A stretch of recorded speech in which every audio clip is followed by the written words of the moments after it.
बस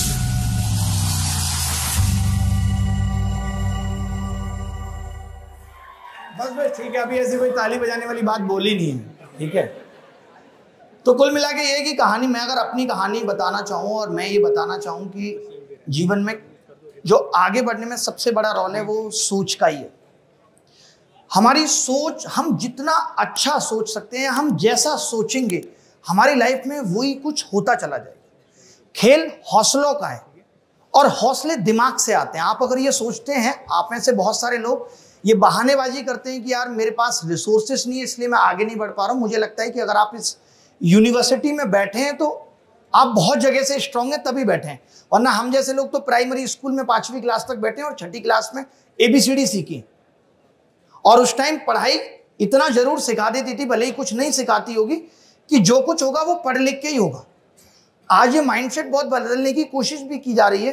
कोई चाय का स्टार्टअप खोल देगा, वो आदमी कहता है अरे क्या होगा पढ़ाई लिखाई करके, सब चाय बेचो। अगर सब चाय बेचेंगे तो पिएगा कौन? आप मुझे बताइए।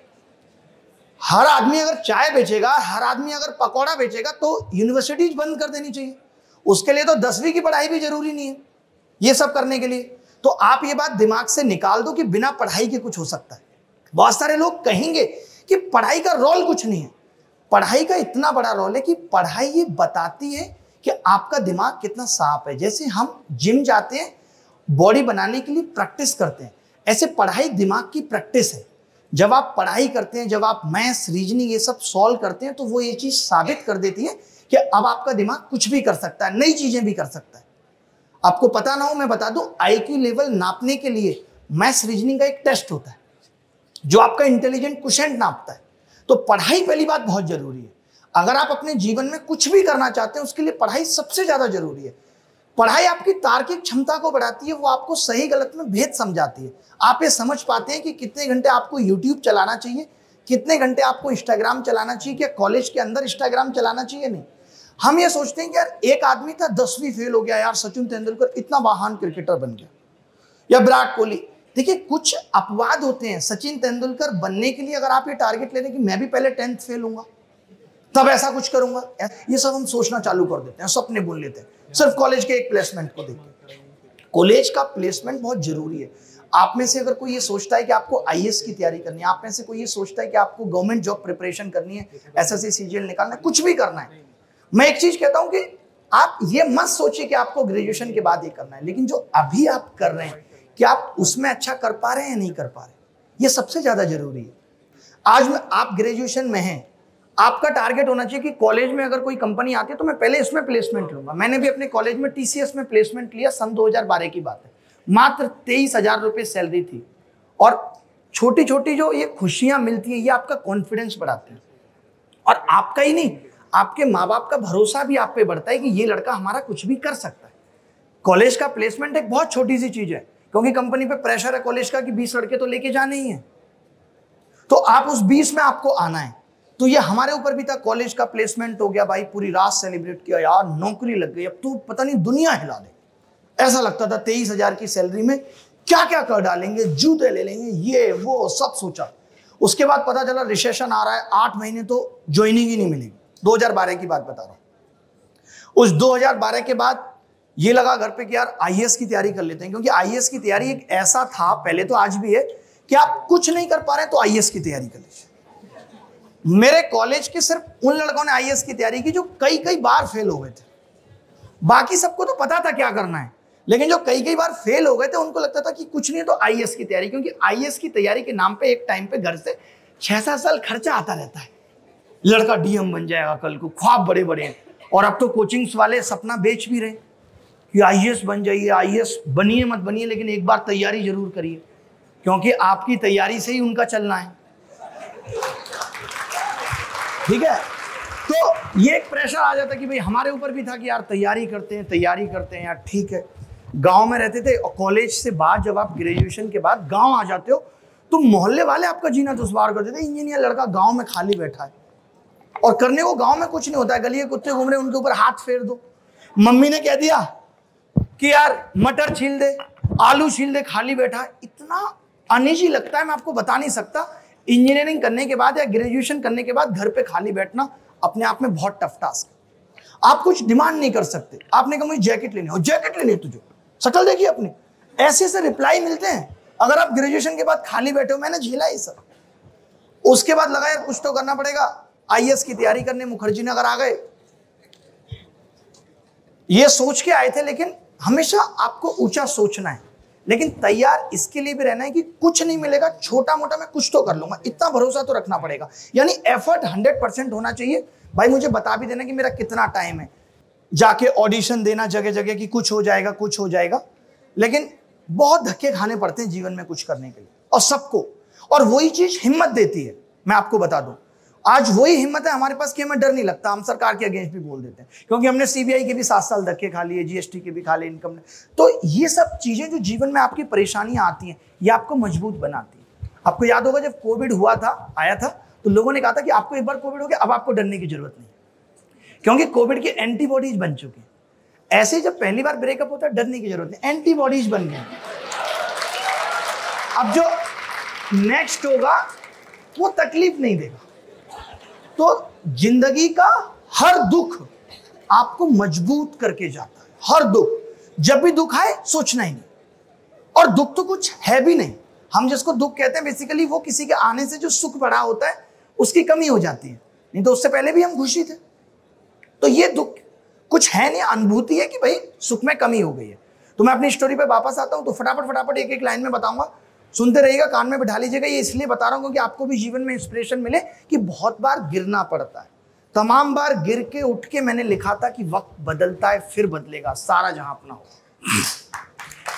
ये दिल से निकली थी लाइन। मैंने बहुत शायरियां भी लिखी, आप में से कुछ लोगों को नहीं पता होगा, बीच बीच में आएंगी, कि कुछ भी काम करने के लिए डूबना बहुत जरूरी है। आप कुछ भी कर रहे हैं, आप प्रिपरेशन कर रहे हैं, डूबना पड़ेगा। आज बिना डूबे कुछ नहीं मिल सकता। इस पे मैंने एक लाइन लिखी थी कि मुझे याद तुम हो लेकिन मुझे याद भी है अपनी, कभी यूं भी याद आओ मैं खुद को भूल जाऊं। उस लेवल का डूबना पड़ता है कुछ भी पाने के लिए, और तमाम रास्ते भी बनाने पड़ते हैं। आप ये नहीं सोच सकते कि एक रास्ते से सफलता मिल जाएगी, हर एक रास्ता अपनाना पड़ता है। यही मैनेजमेंट स्किल है। और जब हम ये कह पाते हैं कि अब मुझे डर नहीं किसी गुमराही का, हर रास्ता तुझ तक जाता है। जब आपके पास बहुत सारे रास्ते होते हैं मंजिल पे पहुंचने के लिए, तो खोने का डर खत्म हो जाता है। आज एक बहुत अच्छा कॉन्सेप्ट चलता है तनु में, लोग कहते हैं अरे हैव पेशेंस सब कुछ होगा। आज एक बहुत हैव पेशेंस सब कुछ हो जाएगा, एकदम गलत लगता है मुझे कि पेशेंस तब तक सही है जब आप सही ट्रैक पे हो। आपको जाना आगरा है और आप दिल्ली से चंडीगढ़ वाले रास्ते पे, तो हैव पेशेंस से कुछ नहीं हो, कितना भी आप पेशेंस रख लीजिए। तो आपको ये जानना भी जरूरी है कि आप जिस डायरेक्शन में जा रहे हैं, यही चीज हम लोग सिखाने आए हैं कि डायरेक्शन आपकी जो है क्या वो मंजिल पे पहुंचने की है या नहीं। उसके बाद 2012 में जब हम मुखर्जी नगर आए, पढ़ाना शुरू कर दिया, क्योंकि घर से खर्चे मिलने में बहुत दिक्कत आ रही थी। 250 रुपए घंटे पढ़ाने से शुरू किया, एक किताब लिख दी गणित की, और ये लगा कि करोड़पति बन जाएंगे। उस टाइम 2013 में मैंने एक किताब लिखी थी, प्ले विद एडवांस मैथ्स को बहुत सिंप्लीफाई कर दिया था, कुछ नहीं हुआ, चली नहीं किताब, रखे रखे दीमक लग गई। 13, 14, 15, उसके बाद क्या हुआ कि 12 में प्रेम आ गया जीवन में, 12 के लास्ट में उसमें उलझते चले गए। मैं आप सबसे एक बात कहना चाहता हूं कि कैरियर में ये सबसे बड़ी बाधा है जो आपको पीछे खींचती है। आसान नहीं है दोनों चीजों को एक साथ निभाना, क्योंकि प्रेम निभाने में सब कुछ लग जाता है, माँ बाप, भाई बहन, पैसा, इमोशन, सब कुछ लग जाता है। उसके बाद आप करने लायक कुछ बचते भी नहीं। इसलिए मैं अब ये कहता हूं, मुझे तो कोई कहने वाला नहीं मिला, लेकिन मैं अब आपको जरूर कहता हूं कि किसी में भी इतना इन्वेस्ट मत करिए, चाहे वो जज्बात हो, चाहे वो पैसा हो, चाहे वो प्यार हो, इतना मत लुटाइए कि आप अंदर से खाली हो जाएं और आपके पास देने के लिए कुछ ना हो किसी को। क्योंकि जब आपके पास देने के लिए कुछ नहीं बचेगा तो कोई आपके पास आएगा ही नहीं। असली अकेलापन वो है। तो इतना अपने आप को मत समर्पित कीजिए किसी के लिए, पहले कैरियर पे फोकस करिए। अगर आपका एक बार कैरियर बन गया, आज दुनिया बड़ी स्वार्थी है, लोग ये देखकर आपके पास आते हैं कि आप अपने पिताजी के इकलौते हैं। आज ये देख के लोग आपके पास आते हैं कि आप पे कितनी संपत्ति, आपके पिताजी पे कितनी है। तब लोग आपको पार्टनर चुनेंगे। स्पेशली लड़कों के लिए कह रहा हूं, महिलाओं के लिए तो कोई ना कोई पड़ ही रहा है, ठीक है। तो लड़कों को ये बात बहुत ध्यान से सोचने की जरूरत है। सोचे 14-15 हमारे ऐसे ही निकल गए, और जो 2 पैसे कमाए थे, 20 लाख रुपए जोड़े थे, वो भी पिताजी ने छीन ले कि घर ले लेते, वरना ये इसको भी लुटा देगा, और उसके बाद हम खाली हो गए बिल्कुल। उसके बाद हमने ज्वाइन करी सरकारी नौकरी 2016 दिसंबर को। सरकारी नौकरी में भी सैलरी टाइम से नहीं आई, क्योंकि एक आध छुट्टी हो गई, 4-5 महीने वहीं धक्के खाए। एक को बोला छुट्टी करवा दो, तो नीचे वाला बंदा हमसे कहता 1500 रुपये दे दो, छुट्टी सैंक्शन करा दे। हमारी नौकरी में सोचिए, हमसे काफी साल जूनियर पोस्ट पे बंदा हमें कह रहा है 1500 दे दो, तुम्हारी छुट्टी सैंक्शन करा देता हूँ। ये बात 1500 वाली दिल पे लग गई। हम सरकारी नौकरी छोड़ाए, वापस मुखर्जी नगर आ गए। एक छोटे से कमरे में पढ़ाना शुरू किया 30 बच्चों को। फिर से ये उम्मीद तो थी कि कुछ अच्छा होगा, एक दिन तो आएगा कुछ अच्छा होगा, अपना भी वक्त बदलेगा, हर कुत्ते का दिन आता है, अपना भी आएगा। तो ये सब सोचते हुए वहीं पे एक बच्चा आया, वो बोला आप बहुत अलग गणित पढ़ाते हो, आप इसका वीडियो बना के क्यों नहीं डालते हो। उसने नया नया चैनल बनाया था, उसको बड़ा जोश था। हमने कहा यार हम हर तरफ से हारे हुए हैं, वीडियो डालेंगे लोग क्या सोचेंगे। टेंशन में माताजी को पैरालिसिस हो गया था, पिताजी डायबिटिक हो गए थे, क्योंकि घर की इंस्टॉलमेंट भी नहीं जा पा रही थी। तो वो जज्बा था, लेकिन हिम्मत थी कि कर तो कुछ ना कुछ लेंगे। उसने वो वीडियो बनाया, यूट्यूब पे अपलोड कर दिया। 2017 मार्च की बात है। वो वीडियो 6 दिन के अंदर 1 मिलियन लोगों ने देखा। हमने अपनी किताब का जिक्र किया था, रातों रात किताब वायरल हो गई, बिक रही है वेबसाइट से, बना सब कुछ रखा था सेटअप, किताब है ही नहीं, छपी नहीं, जो थी उसमें दीमक लगी, किताब बिक रही है बैक टू बैक। हम अलग दुनिया में, जहां हम 10-10 रुपए के रिचार्ज के लिए परेशान थे, 2 वक्त की रोटी के लिए, वहां सब कुछ बदल गया रातों रात। तो मैं ये नहीं कह सकता कि रातों रात सिर्फ एक वीडियो से बदला। वो जो वीडियो में आया वो पिछले 6-7 साल की मेहनत थी, बस वो लोग देख नहीं पा रहे थे। और उसके बाद फिर वो जिंदगी बदलती चलेगी। मैंने उस टाइम एक कार बुक की थी अपने लिए, इको स्पोर्ट। मैंने कहा यार अब कार होनी चाहिए, बट मेरी पहली कार मर्सिडीज GLS थी। लोन सैंक्शन के लिए भी बैंक ने मना कर दिया था, क्योंकि मैं 10-10 रुपए के बहुत रिचार्ज करता था, मेरे ट्रांजेक्शन ही 10-10, क्योंकि उस टाइम ये कंपनियां पैसा बहुत काटती थी। तो जब जरूरत होती थी, इंटरनेट था, वाईफाई, तो 10 का रिचार्ज किया, फिर कॉल कर लिया। उस टाइम इतना व्हाट्सएप कॉल ट्रेंडिंग में भी नहीं था। उसके बाद वो जिंदगी बदलती चलेगी। शायद 2-2.5 लाख बच्चों को तो ऑफलाइन क्लासेस में पढ़ाया, ऑनलाइन में पढ़ाया। तो वक्त कब बदल जाएगा पता नहीं, लेकिन उसके लिए सालों साल की पहली मेहनत चाहिए। हम आज क्या करते हैं, थोड़ी सी मेहनत की, यार कुछ हो नहीं रहा, थोड़ी मेहनत की, कुछ हो नहीं रहा। आज के दौर में लाइफ स्टाइल का भी बहुत बड़ा रोल है। आपको अपनी लाइफ स्टाइल भी इतनी ठीक रखनी पड़ेगी, क्योंकि सारा गेम देखिए दिमाग का है। अगर ऐसा होता कि मुस्कुराहट पैसे से होती है, तो एक रिक्शे वाला कभी नहीं मुस्कुराता। और अगर ऐसा होता कि IAS बनने के बाद सब कुछ मिल जाता है, तो मुकेश पांडे जो AIR 14 लेके आए थे, गाजियाबाद में आके सुसाइड नहीं करते। अगर एक्टर बनने के बाद सब कुछ मिल जाता है, तो सुशांत सिंह राजपूत कभी नहीं मरता। तो सारा खेल दिमाग का है। दिमाग ठीक, वो कहते थे ना बचपन में पिताजी की, मन चंगा तो कठौती में गंगा, यानी मन का ठीक होना बहुत जरूरी है। कुछ भी संसार में गलत सही नहीं है। जो मलाइका अरबाज के लिए गलत थी, अर्जुन के लिए सही हो गई। तो everything is the game of reference. कि हो सकता है आपको 50 रुपए खो जाने पे उतना दुख होगा जितना मुझे 50,000 पे होता। Everything is the game of reference. आपको आज की डेट में 20,000 की नौकरी मायने रखती होगी, मुझे 20 लाख की रखती होगी। मैं एग्जांपल ले रहा हूं, समझ रहे? तो सबके लिए अलग अलग हैं चीजें, कंपेयर नहीं कर सकते आप। यानी फिर सारा खेल क्या है, दिमाग का है। बचपन में पिताजी की पैंट से भी अपने लिए पैंट सिल जाती थी, खुशी से पागल। आज बर्बरी, गुची, LV, वो खुशी नहीं दे रहा। पिताजी के साथ स्कूटर पे चले जाया करते थे नानी के घर, 3 दिन पहले से दोस्तों को बताते थे यार नानी के घर जाऊंगा, धूल धक्कड़ में अलग मजा आ रहा है। आज सोचिए वो मजा महंगी महंगी गाड़ियों में बैठने में भी नहीं। ऐसा क्यों? क्योंकि हमारा दिमाग ठीक नहीं है। हम इतने फास्ट हो गए, हम ठीक से ऑक्सीजन नहीं ले रहे, सांस ली छोड़ दिए, जो कि सबसे जरूरी है। तो पहले आप अपने दिमाग पे भी फोकस रखिए। दिमाग ठीक होगा तब आप कुछ कर पाएंगे। खुश रहना बहुत जरूरी है। उसके बाद आए तो LPU के दर्शन, दर्शन इतने बड़े हो गए, खत्म ही नहीं हो रहे, खत्म ही नहीं हो रहे। अरे कॉलेज है भाई, मुझे तो जिले से कम नहीं लग रहा।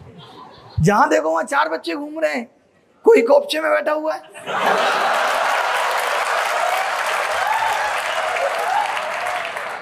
तो मेहनत करते रहो, जिंदगी में सब कुछ हासिल होता है,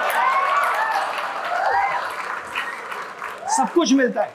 आप बस सोच लीजिए कि ये पाना है और उसके पीछे लग जाइए, सब कुछ मिलेगा। ऐसा कुछ नहीं है जिसे पाया नहीं जा सकता। मेरी एक लाइन है कि कौन कहता है कि उसका पता ही नहीं, ढूंढने की हद तक कोई गया ही नहीं, तो उस हद तक जाना है, सब कुछ मिलेगा। चले, नमस्कार, थैंक यू वेरी मच। बहुत अच्छा लगा आपसे बात करके, थैंक यू।